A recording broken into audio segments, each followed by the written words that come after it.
My name is Jarrett Striner, and I'm the manager of Web Analytics at MoreVisibility. Today we're going to talk about filtering in Google Analytics. Now there are two types of filters in Google Analytics. One is predefined and the other is custom. Now before we get into those types of filters, we're going to discuss what filtering is and why you use filters. Now, what you need to do, number one, before you start anything, is go into your Google Analytics account and click on the gear icon, which is on the right-hand side. When you do that, you will see a list of menus, and one of them is filters. Now, before you start the filtering process, there's a couple little ideas that I have for you.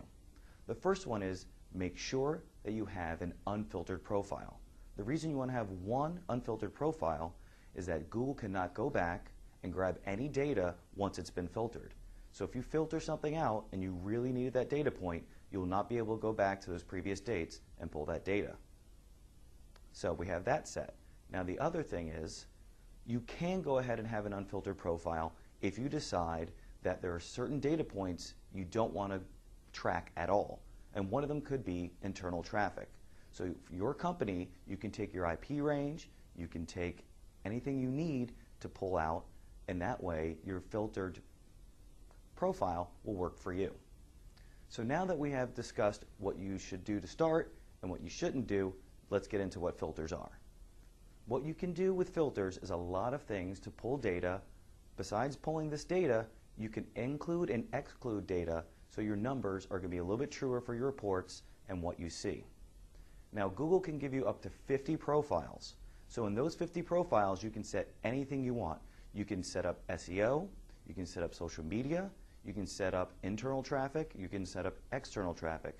You can filter out anything you want and have a different profile for those things. Now, Google gives you two types, as I said before, predefined and custom. With the predefined filters, you have an exclude and an include. With those exclude and include filters, you only have three options. One is to include or exclude a domain or an IP. Now with this IP, you can do the range from your internal traffic. And another is a subdirectory. So if your website has many subdirectories, you can include it or exclude it in different parts of your traffic. Now custom filters are a lot more robust and there's a lot more options. Another type of filter is lowercase and uppercase. The reason we use a lower or uppercase is due to people would hit their caps lock, or they would have everything in total uppercase or something in all lowercase, and you might not have set up your page that way. So your thank you page might be capital T, capital Y, but someone typed in thank you in all lowercase or all uppercase. So you'll be able to use these filters to make sure that the information that comes in would be in all upper or lower. Another filter is search and replace.